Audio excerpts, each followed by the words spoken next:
to Connect Canyons. I'm Stephanie Christensen, and today we have the honor of having an author with us to discuss her book, One Boy, No Water, Lehua Parker. Aloha kako. Thanks for having me. Thank you so much for being with us. We also have our teacher librarians, Jennifer Van Haften and Elaine Zant. And of course, our trustee, Gretchen Zaitsev, District Librarian Extraordinaire. This month is Asian Pacific American Heritage Month, which makes it a perfect month to discuss this book because the book is set in Hawaii and you have done such a great job of weaving the culture into the book.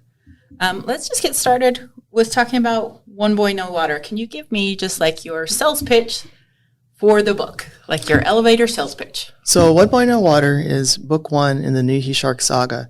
And it's a story, the whole series is a story about two brothers. One is Zedr Konakai Weston and his brother Jay Weston.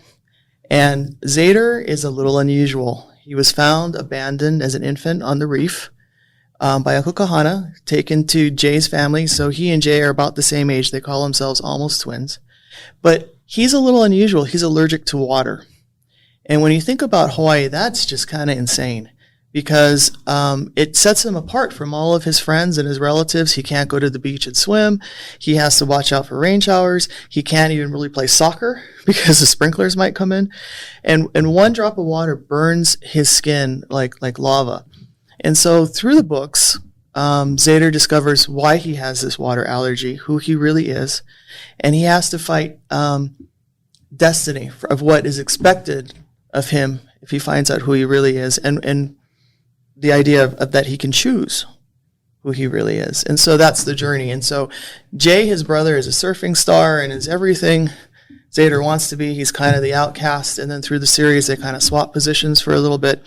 And then at the end, they come together in a very Hawaiian concept of ho'oponopono, where they reconcile the differences and go forward.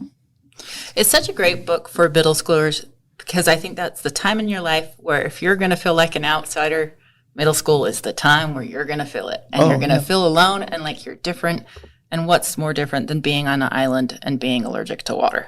Yeah, absolutely. And that it kind of stands as an allegory for anything, really, that sets a kid apart from his or her peers. It could be skin tone. It could be religion. It could be orientation. It could be gifts and talents. It could be abilities.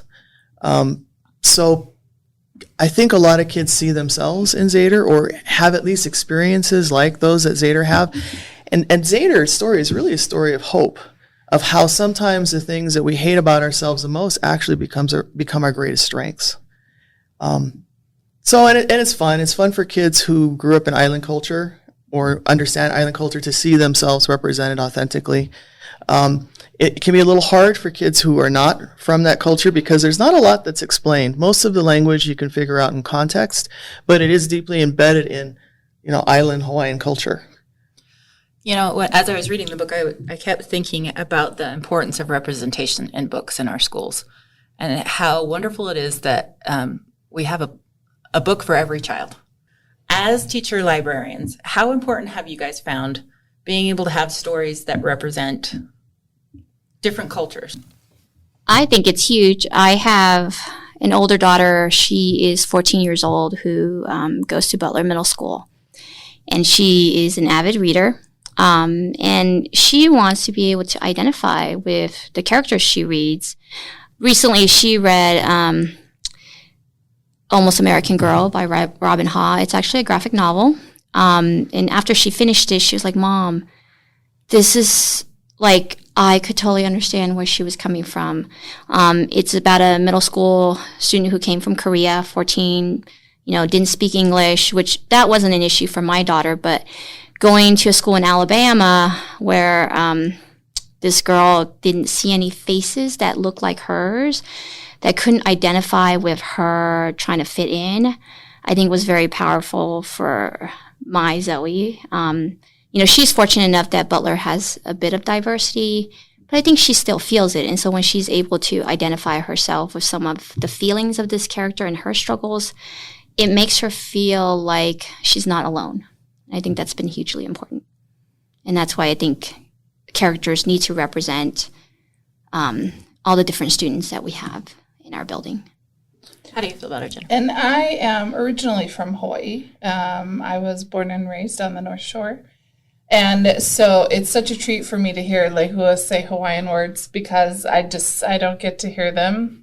That's kind of been an eye-opener. I bought the series and I took it home to my boys and I read the first page where they use a term that we use a lot in Hawaii. It's blala. And I just started cracking. I just started laughing my head off. And my kids are like, Mom, what's going on? Because they've been raised in Utah. And so I realized a couple of things. First of all, that, if I'm looking forward to sitting down this summer and reading this with my children. I just learned about Lehua's book just in March, I believe. So I'm looking forward to sitting down and sharing that with them. But I also, as I was reading through it, I just realized that I've never seen myself represented. But I thought it was very interesting to have that experience as an adult, to finally see my childhood represented in a story in a way that I had never seen. And it made me stop and think about those Polynesian kids in my school and the Asian kids and the Muslim kids and, just all kinds of diversity.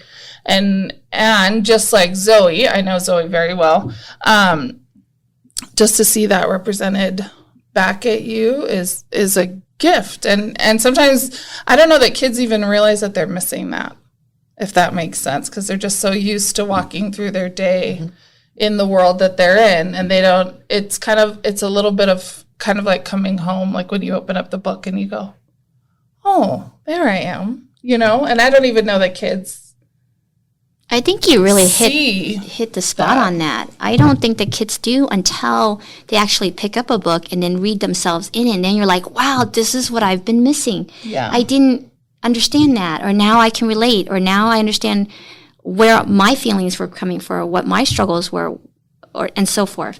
Until you actually pick up a character and say, I totally understand now.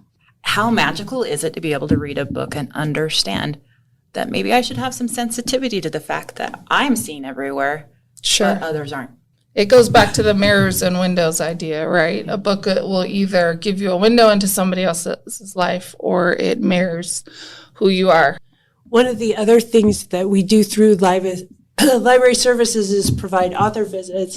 And Lehua had an opportunity to go to Brighton High School and meet with students who are in a... They were in their Peoples of the Pacific class, and so they were, I think, probably 99.9% had Polynesian heritage, and it was really fun to talk with the kids. We did a poetry where I'm from, where they took that poem and they made it their own, and we talked about books. We talked about the experience of being kind of a minority, and just had a really good time. I read from some of my works, and again, it was a little bit of that head snap. You can write that. You can put that in a book, Yeah. and talk to them about the importance of their stories, of their words, and how the world needs to hear it. We all need to write our stories because only they know what it's like to grow up, part Tongan in Sandy or wherever it is, and the cultural pressures and gifts and all that inform who they are, and we need to celebrate that as much as possible. Did you have some books for us, Elaine, that you felt really were great representations of different cultures? Absolutely. I could go on and on, right? I am just going to, and Jen, feel free to jump in with any, but there was a few that I've loved and read and just I think is a definite recommended read. My younger daughter, who is a reluctant reader, I brought home this book, Where the Mountain Meets the Moon by Grace Lynn. It is a fantasy, and it's very appropriate for third grade and up. And it's a story about Minli, a young girl who grows up in poverty in this place called the Fruitless Mountain because nothing grows. And so she's got this dream that was given to her by her father, who tells these beautiful folktale stories, folktales from China, so that she believes she can sort of earn back or make her parents wealthy because that will help make her mom happy. So she goes out in search of the old man in the moon because he grants wishes. And along the way, she meets these great characters, a tiger, a dragon who can't fly. So he follows her and so forth. I just remember when I brought this home to my younger daughter, I sat with her and I said, let's read this. I read the first chapter with her, and she took the book, went up to her bedroom, read it within an hour. And I have to tell you, I have made this recommendation to every reluctant reader. Not that this book should just go to a reluctant reader. It's just a beautiful fantasy story that gives you a really great glimpse into some of the Chinese folktales that are out there. But every reluctant reader has brought it back to me and said, can I have the next one, which is the Starry River? And so that would be one of my big recommendations. I have others, but Jen, if you have some, jump on in and I can.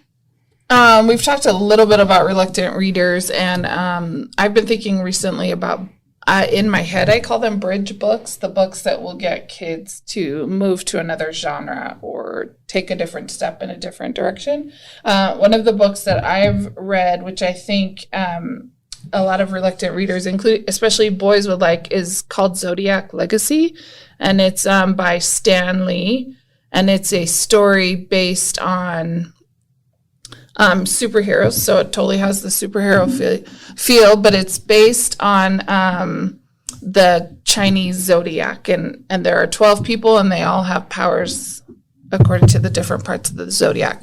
And I think that's a good example of a bridge book where we're going to tap into kids who already like superheroes, and we're going to tap into Stan Lee, who doesn't like Stan Lee, and then we're going to learn about another culture, the Chinese Zodiac, which is very cool and very awesome. And we hear, it's one of those things, I think, where like kids are made aware of it. Some classrooms celebrate Chinese New Year, and we have just bits and pieces of it all over. But I think it's good for a kid to kind of take that a little bit step further and go into it. And it's a real fun, action-packed book. So that's something I've been thinking about recently, is how do we move kids from one genre to the next, or one experience to the next. And I think that's a good example of a bridge book that might grab kids.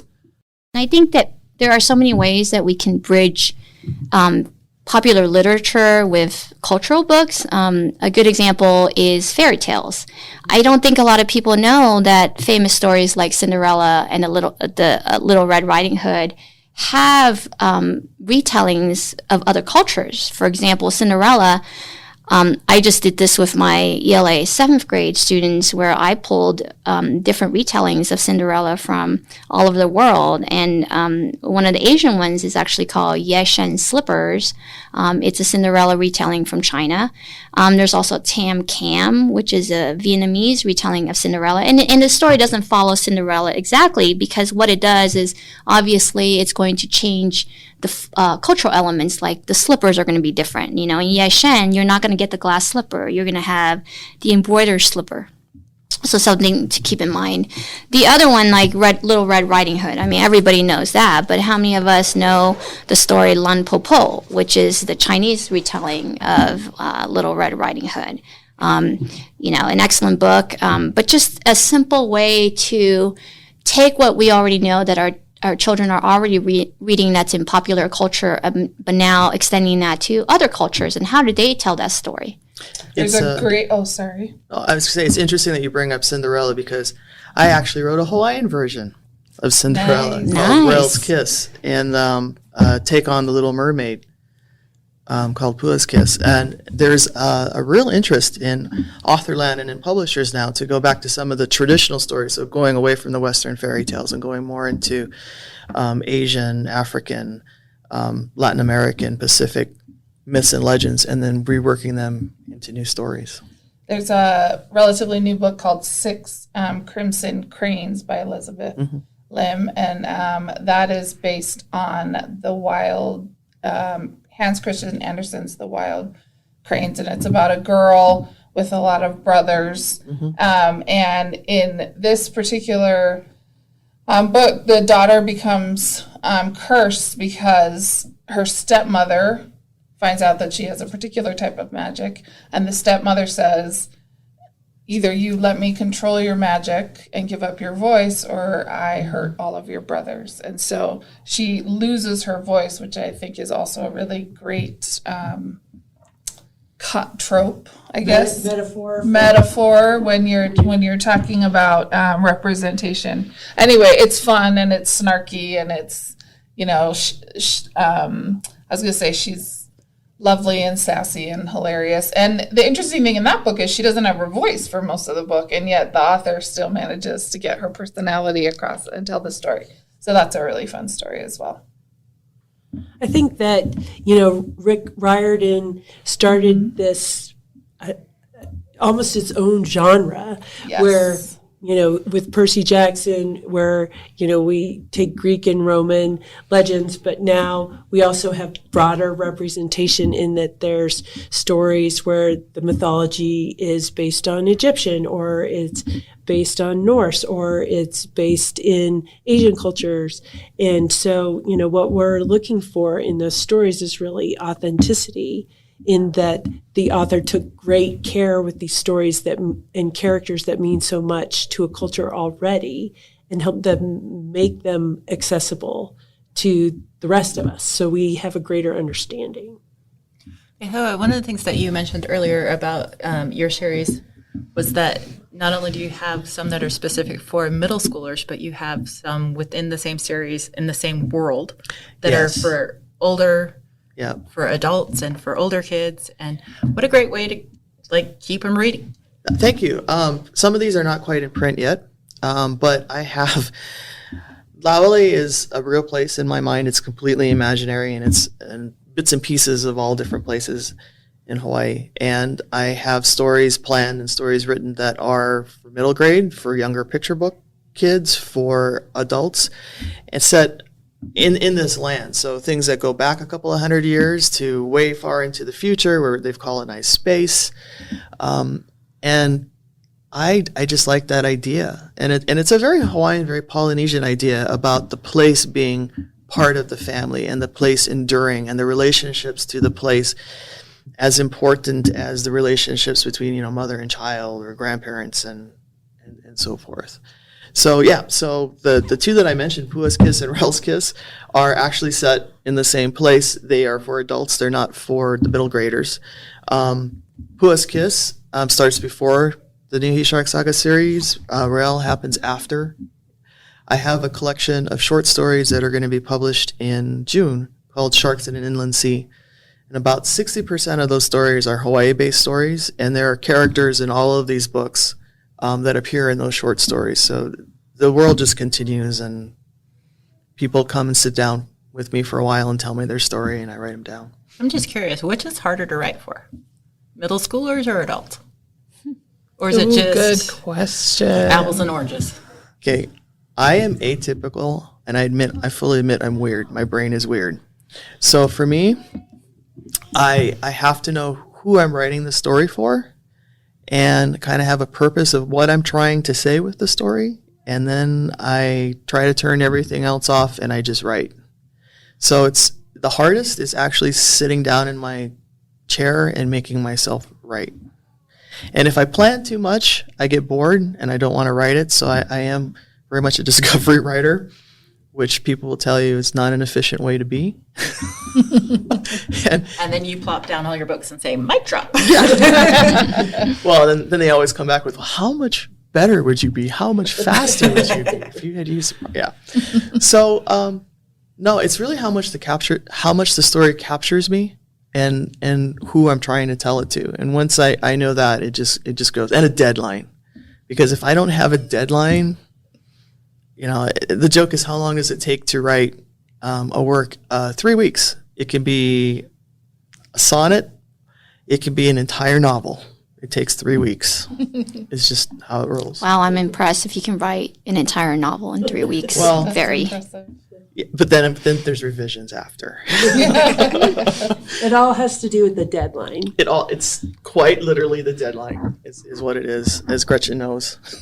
One thing I like that Lehua has done is, she's changed genres, because we know specifically, I'm a middle school librarian as well, but this is true for adult readers. People gravitate towards the stories that they like to hear. And so Ellen Oh, who is Korean, she's wrote a variety of genres. I'm a big fan of scary stories. And so she has a series, it has 2 books out now called Spirit Hunters. And it's about, have you read it, Elaine? I have not, but she came to speak in UELMA last year, and she was incredible. She's really good. Anyway, it's about a girl and her family. They moved from New York to Washington, D.C. And she notices some weird things happening in the house. And then her little 4-year-old brother starts acting really weird. And she also has, her grandmother comes and visits them, which I think is an awesome vehicle to pass on the cultural knowledge to the reader, because it does a couple things. It puts the main character kind of squarely in a world that the kids will understand, but then it also introduces this other element of culture. And for a lot of kids, myself included, as I grew up, that's where the culture came from, was my grandparents, right? They're the ones who passed it on. So I really love that method anyway. And so her grandmother comes and helps her. And I'm not going to lie, it's a scary book. Like, I was like, I like jump scares more than gross scares. And this was mostly jump scares. And I was like, I got to put that down for a second. I'm going to walk around in the real world for a minute and remember where I am and that it's fine. But it's really good. And she has 2 books out, and hopefully another one will come out as well. But that's a really fun genre, because a lot of, again, going back to reluctant readers and introducing kids to books that they're unfamiliar with, it's always so helpful to have different genres available to. And horror in the middle school is very popular. Very. If you tell them it's a horror book, they'll grab it. It's so true. They'll grab it, right? Yeah. And I think, sometimes when we find that kids don't necessarily like one genre, we can dig deeper and always help them find maybe another genre that fits them. There's so many, I think what's exciting, this time period is just so many books that are coming out that are just so many different cultures. Because when I was growing up in the 80s and 90s, in middle school and high school, there just wasn't that much representation of, just any culture but the standard European book. And so when I think about my children and books that they have access to now, I'm very excited by just the variety they have that's opened up to them. I tell young people that there's never been a better time to tell your story. Absolutely. Because there are so many vehicles now to get your story out. Some of the bigger publishing gatekeepers, they're not quite as closed as they were to some of these kinds of stories, and self-publishing is pretty incredible. And I was in a short story collection called Va, Women of the Moana, and that was phenomenal, because they put a call out for short stories by women with Polynesian heritage. So the stories, Fijian, Tongan, Samoan, Maori, Hawaiian, and it was incredible to see all of these voices and all, collected in this series. And it's being published out of Samoa and New Zealand. And it's been really interesting to see how it's being received in that part of the world, because they are as starved as we are for authentic voices. And it's set a lot of publishers on their heels a little bit, because they really believed there was no market for this. But I think the last I checked, this book was like number 5. That's awesome. On the bestseller list.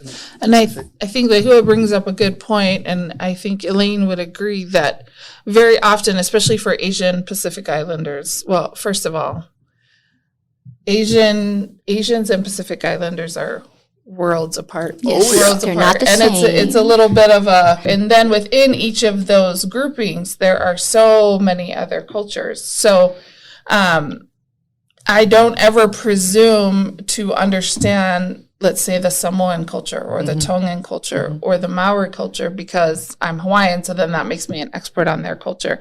And I don't think that a Korean person would say that they were an expert on Chinese or Japanese or Filipino or Thailand. So that's an interesting dichotomy, because you want to create opportunities for kids not only to see cultures that they are not a part of, but also to recognize that there are significant differences between these large groups of people, just as there are in Caucasian cultures, right? People from England and France, Germany, and they would all say, "Oh no, we're totally different from the other ones." So this book just recently came out. It's called Dawn Raid, and I picked it up and I've looked through it. I haven't read it, but it's about a Samoan family, and actually they're part Samoan, so their mom is Caucasian and the father is Samoan, and they're part Samoan, and they live in New Zealand, which is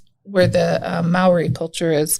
And it's set in the 1970s, and there's some political unrest in New Zealand having to do with who controls the land. And as Lehua said, many indigenous groups feel a deep connection to their land. And so that's a real sore spot. So even in just the few pages that I read in the book, Dawn Raid, I read like a couple chapters, to hear those multiple points of view set up next to each other so that the comparisons could be made was really fun and interesting. I don't know if that makes sense. So in Crimson Crane, the book I talked about before, she does a melding of Japanese and Chinese folklore. And so I think anytime, then you have to do it with respect and deference, right? But anytime you can hold up those differences and those similarities and share those with the reader, I think that's a really cool thing. And I really thought it was cool. Oh, she's putting three cultures right up smack against each other, right? The Caucasian culture, the Samoan culture, and the Maori culture, which are all very different. And so I thought that was phenomenal. I enjoyed reading that and seeing that. And that book would fall under historical fiction, right? Yes, that is a historical And I think fiction. that's one genre that I think is a great example of, if you want to understand a culture and its history better and the struggles and so forth. I mean, I can think of a lot of historical fiction that talks about just the historical struggles. But one, We Are Not Free, by Tracy Chee, she really draws on her personal family and cultural history to kind of retell the story of what it was like for Japanese families after the bombing of Pearl Harbor in World War II.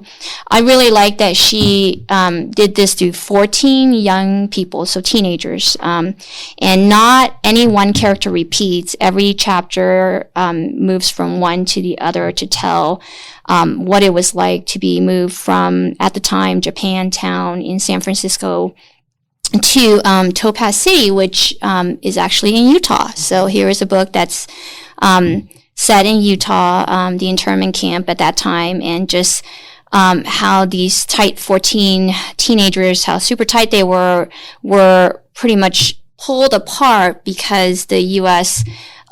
Forced these families to make a pledge of their loyalty, whether to the U.S. or to Japan, by filling out a questionnaire, and that pretty much divided a lot of the Japanese in their sort of allegiance. So that's a great one. I actually just finished Downstairs Girl. It is also historical fiction. So the other one, We Are Not Free, is more of a high school read, but Downstairs Girl is a middle school read, historical fiction set in 1890 in Atlanta. And this is about a Chinese American girl, 17-year-old. She's one of the few. So she obviously gets stared at, but this is about her wanting to be a writer, but she can't, because during that time period, first of all, being female, you were given very few opportunities. And I think that's the other thing that's powerful about historical fiction. Like, sure, this book talks about the Chinese American experience of a 17-year-old, but when you actually read this book, this talks about so much more than just the Chinese American experience. It hit on the suffrage movement, the women's suffragist movement, right? It hit on segregation of the African Americans and so forth. And so when you tie all these together and you look at that historical period, it's just so powerful to see what people of different cultures were all struggling with, not just the Chinese American experience as well. And they're great books when I find a lot of times with my readers that if I can bring it into a real world experience, like go to Topaz. Like you can take a little drive and say, look, this is the location. And it is a very moving experience to go down there. There isn't much down there, but just knowing that that's part of our history was very powerful. And I think having kids experience and go to the actual locations when you can is a great way to connect them to their history. There's an opportunity to kind of use this two ways. So you can read the book and then go, or you can go and then read the book. But either way, those experiences help support each other in a growing understanding of what it's like to be different and how to reconcile the past with the way we want the future to look. And it's also kind of fun too, because there's this really cool thing called Google Maps. And even if you can't actually take the kids to these locations, you can give them a sense of what it might be to walk around, at least see it. And I think that can be very powerful too. Very much so. I think there's so many opportunities when you're raising a child that sometimes it's easy to like just watch a movie but I think that your kids are going to remember experiences like this much more than the video game you bought them or whatever. Not to bag on video games, they have their place, but it's just a great family event. Well, thank you guys so much for joining us this week on Connect Canyon. I always love it when we have our librarians in. It gives me a long list of books that I need. And it's always a privilege to talk to an author. And well, thank you so much for having me. This was fun. Before we wrap up, though, what is on the horizon for you? I would love to hear what books you have coming out in the next little bit. I have a lot of short stories that are coming out, and I have a collection of short stories, Sharks in an Inland Sea, that's coming out in June. It should be available from all major retailers, and a lot of books I'm working on that I just need to finish. Do you have a website so that your fans can follow along? You can find me at lehuaparker.com, LEHUA Parker, PARKER.com. Perfect. And on most social media channels too. Perfect. Thank you so much, ladies. Thank you. Thank you. This was fun.